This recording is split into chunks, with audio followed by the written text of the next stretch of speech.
আসসালামু আলাইকুম আমার প্রিয় ভাই বোনেরা। আমরা গত আওয়ার সেকেন্ডারি এডুকেশন এপিসোড 2 সেখানে কিছু কথাবার্তা বলেছিলাম। আজকে এপিসোড 3-তে আমি সবচেয়ে গুরুত্বপূর্ণ একটি ইস্যু নিয়ে কথা বলবো, এবং আমার মনে হচ্ছে যে আজকে যে ব্যাপারটা নিয়ে কথা বলবো এটাকে 1 নম্বর সমস্যা বলা যায়। সেটা হচ্ছে, দেখা যাচ্ছে বেশিরভাগ স্কুলগুলোতে স্টুডেন্টদেরকে ক্লাসে পাওয়া যাচ্ছে না। একটা শ্রেণীতে যদি আমরা দেখি বা আপনারা দেখেন, দেখবেন 5 জন 6 জন স্টুডেন্ট এসেছে। একটি ক্লাসরুম কিন্তু তৈরি হয়েছে একজন টিচার এবং তার স্টুডেন্টদের জন্য, যেখানে পাঠদান হবে, আলোচনা হবে, বিনিময় হবে, সেখান থেকে স্টুডেন্টরা শিখবে। কিন্তু ক্লাসরুমে স্টুডেন্টরাই যদি না আসে, তাহলে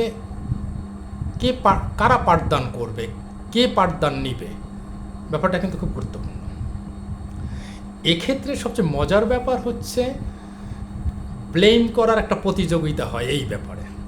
যেমন শিক্ষক বলে যে আমি তো ক্লাসে যাচ্ছি, কিন্তু আমি তো স্টুডেন্ট পাচ্ছি না আমার সামনে, আমি কি পড়াবো? আর 5 জন স্টুডেন্ট আমি কী বা ক্লাস নেবো? ক্লাস ভরা থাকবে, 60 জন 70 জন স্টুডেন্ট হবে, 50 জন স্টুডেন্ট, আমি পড়াতে তখন মজা পাবো।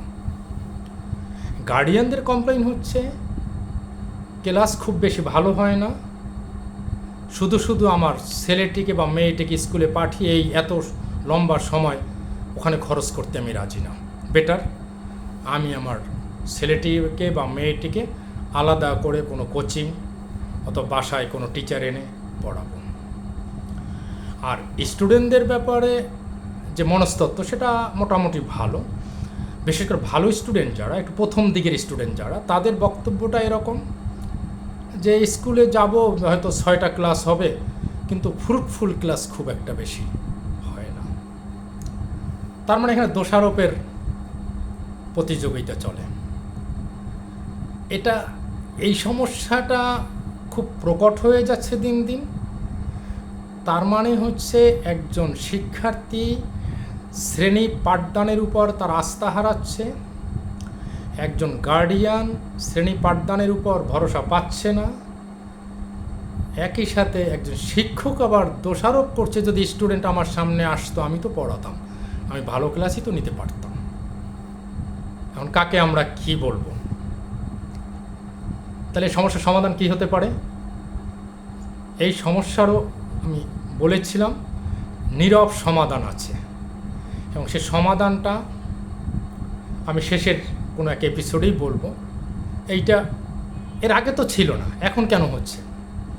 নিশ্চয়ের পিছনে কিছু ফ্যাক্টর আছে, সেগুলো নিয়ে আমি একটু আলোচনা করার চেষ্টা করব পর্যায়ক্রমে। আজকে আমি 2-1টা কথা একটু বলতে চাই।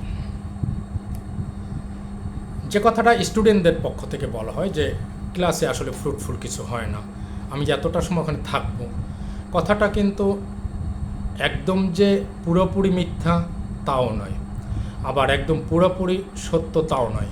কেউ না কেউ তো ক্লাস নেয়, কেউ না কেউ তো ভালো ক্লাস নেয়, তাদের সংখ্যা যাই হোক। কিন্তু আমার বক্তব্য, বা আমি একজন খুব সাধারণ শিক্ষক হিসাবে যেহেতু ছিলাম কিছুদিন, আমার বক্তব্য একটু ভিন্ন। সেটা আমি কাউকে ছোট করার জন্য না, আসলেই আমি স্টুডেন্টদের পক্ষেই কথাটা বলবো। একজন স্টুডেন্ট আসে অনেক প্রত্যাশা করে যে আমার এই ক্লাসগুলি ভালো ক্লাস হবে। অ্যাজ ফর এক্সাম্পল, যে সায়েন্সের যে সাবজেক্টগুলো আছে, ফিজিক্স, কেমিস্ট্রি, বায়োলজি, ম্যাথ, তারপর ইংলিশ, কিছু সাবজেক্ট খুব ভাইটাল আছে। ভাইটাল বলতে বুঝে যেখানে একটু অনেক বোঝানোর আছে। আবার কিছু সাবজেক্ট একটু সহজ, ইচ্ছা করলে একজন স্টুডেন্ট যদি মনে করেন বাসায় পড়ে নেব, ইচ্ছা করে সেটা তারা করতে পারে। তো ওদের প্রত্যাশাটা থাকে ভাইটাল সাবজেক্টগুলোর অন্তত ক্লাসগুলো যেন খুব ভালো হয়, তারা যেন প্রত্যেকটা টপিক্সের পুঙ্খানুপুঙ্খ দিকগুলো বুঝতে পারে। তো ওরা যখনই এইটা পায় না, সেক্ষেত্রে ওরা কিন্তু একটু হতাশ হয় এবং আসতে চায় না। তবে এই কথাটা এর অর্থই না যে আমি শিক্ষকদের বিপক্ষে কথা বললাম বা ছাত্রদের পক্ষে না, এর আবার অন্য যুক্তিও আছে।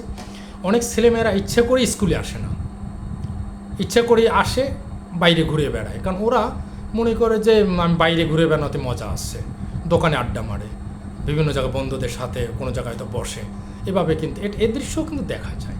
তার মানে আমি ভিডিও বেশি লম্বা করব না আজকে। মোট কথা হচ্ছে ক্লাসরুম টিচিংটাকে একটু আপডেট করতে হবে, একই সাথে গার্ডিয়ানদের এ ব্যাপারে একটু নজর রাখতে হবে বা প্রতিষ্ঠান প্রদানের সাথে যোগাযোগ করতে হবে, যাতে ক্লাসটা ভালো হয়, যাতে স্টুডেন্টরা ক্লাসরুমে ফিরে আসে। আমি সাবধান করতে চাই, যদি কন্টিনিউয়াসলি ক্লাসরুম টিচিং এভাবে উধাও হয়ে যায় আমাদের দেশ থেকে, সেটা কিন্তু আমাদের রেজাল্টের জন্য বলি, একজন স্টুডেন্টদের মানসিক বিকাশের কথা বলি, সর্বোপরি একজন শিক্ষকের দক্ষতা উন্নয়নের ক্ষেত্রে বলি, ভীষণ একটি সমস্যা হয়ে দাঁড়াবে। সে ব্যাপারটা শিক্ষকদেরও মাথায় রাখতে হবে, গার্ডিয়ানদের মাথায় রাখতে হবে, স্টুডেন্টদের মাথায় রাখতে হবে, হেড টিচার যিনি তার মাথায় রাখতে হবে, ম্যানেজিং কমিটি তারও মাথায় রাখতে হবে। নতুবা কিন্তু এর চেয়েও খারাপ রেজাল্ট, খারাপ পরিণতি কিন্তু আমাদের হতে পারে। সবাই সুন্দর থাকবেন, ভালো থাকবেন।